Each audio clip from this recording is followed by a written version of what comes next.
We started scrimmaging and we got a lot of snaps and we worked a lot of people today, purposely worked a lot of people. The start with the negatives. The negatives, there were 10 penalties, 6 on defense that kept drives alive for the offense, and 4 on offense that stopped drives.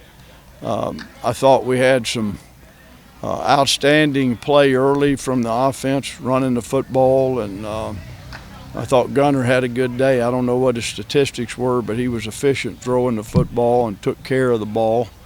The other negative for the offense was that they put the ball on the ground 3 times. We didn't lose the ball, and that's a negative for the defense. There were no takeaways. And so those were the first 2 things in early games that either win for you or get you beat. Penalty discipline and taking the ball away on defense and taking care of it on offense is a huge emphasis right now for our team for obvious reasons. So I'm excited to see what we build off of with this film. We're going to practice tomorrow, take Monday off, and then Tuesday through Friday will be critically important because we're going to do this again next Saturday, weather permitting.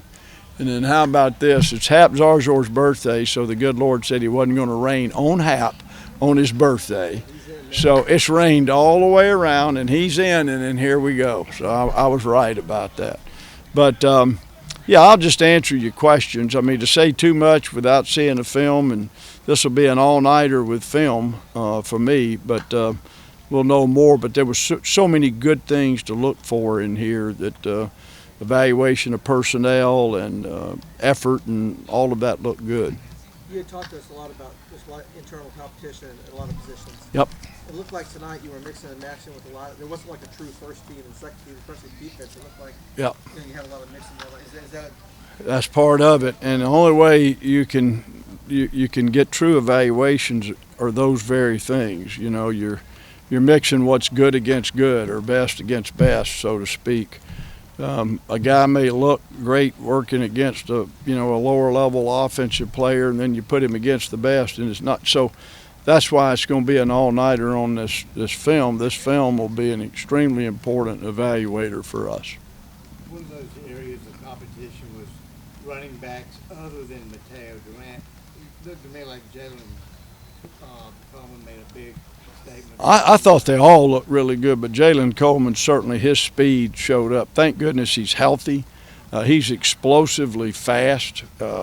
You got to remember what he was in high school was a track star too, and so I was really tickled with that. But I'm not displeased with any of those backs. We got Trent Davis a little banged up tonight, but both those 2 young ones, and Nakia has done a good job. Jordan Waters. We got a lot of depth at that position, but yes, Jalen did flash tonight. You said earlier that Casey Holman could play center if he had to. He got a lot of snaps at center. Is he's the plan B if anything happens to Jack? Well, that depends on Addison Penn and Cade Parmalee. Again, that offensive line is an interesting opportunity for us to build depth, and I was thrilled that Jack got as much as he did tonight live. Wanted to see how that would go, and it went really well. We pulled him, and we pulled Mateo just because we felt like they had enough. But it's going to be interesting how this all falls. You know, I wouldn't say that we have a clear line first or second team or anything right now in many places, you know. Good Lord agrees with me, doesn't he? Was you happy where you're at right now, or coach is never happy at this time of year? Oh, I don't know if happy's a good description. I tell you, with this team's attitude and effort and focus, I'm happy to come to work every day.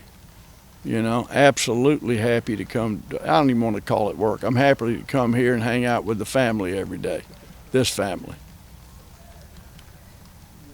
With the caveat that, as you said earlier, you have to see who they're playing with and against.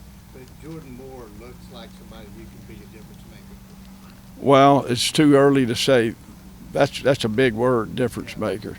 Did Jordan Moore stick out tonight with his explosive speed? Absolutely, no question. how about the defensive line? Well, Gary Smith's out right now, so what I told Ben is that it's very obvious to me, and we didn't do it this way with them, where you're working one unit of defense and rotating D linemen. It's very evident to me looking at it that we'll need to do that, and particularly early. I saw Michael Reese flash a lot and make plays, and we know what Dwayne can do, and I think Michael's made a real move in the right direction, and then Ben plays every down like it's the last one, and so if we just could keep on that path, we're going to be fine in the defensive front. It seems like Ben hasn't had any trouble adjusting to playing back on the edge. Well, he's a veteran, and it's what he came in here wanting to play and what we recruited him as, and we needed him inside, and Ben likes the weight he's at right now. He would do anything to be able to play end. When you've been in that middle and you're not a really big guy, it's not a whole lot of fun, So he's going to leave that to Jamion and Christian Rory and Dwayne, and that 3 bills plus is a help in there, and Ben and his dreams has never come close to 300 pounds. I can tell you that. He says weight. He still listed at 255. Is that what he's at now? Or is He may be a little lighter than that. When he finishes practice, Ben loses more weight than he's just. I don't know if it's the wrestler in him or what, but wire to wire, he's going to lose more weight than anybody out there on a daily basis. He's done a good job of recovering, and we monitor that closely. But I would say he's right at 250 max. How did Gunnar Holmberg's connections with his receivers compare to your expectations tonight? I thought it was good. I thought he put the ball where it was catchable. I thought he, managed to get the ball thrown on time. That's a big part when people say connecting with receivers. One of the biggest issues, and I see it in the National Football League maybe as much as anywhere, is the timing mechanism of all of it, is receivers being ready when the quarterback expects them to be ready and being on the same page. And we work very hard at that particular thing, and I thought for the most part that was really good tonight. And I thought Gunnar, again, and we met this morning and talked about this game and what we needed to do to be successful tonight. I thought he really took that to heart tonight. Is he in a position where he's not looking over his shoulder? Does he feel confident in Well, I would think he should. Yeah, right now. I mean, he's number one. This whole team's got competition. I don't want anybody to be what I'd call comfortable, but you don't want to play quarterback thinking that the first mistake you make or you're going to be yanked, and I've never been one to do that. But I also have always, hold all players accountable. If you're the starter, you should be the best player at the position. But right now he is the starter because he's the best player at that position.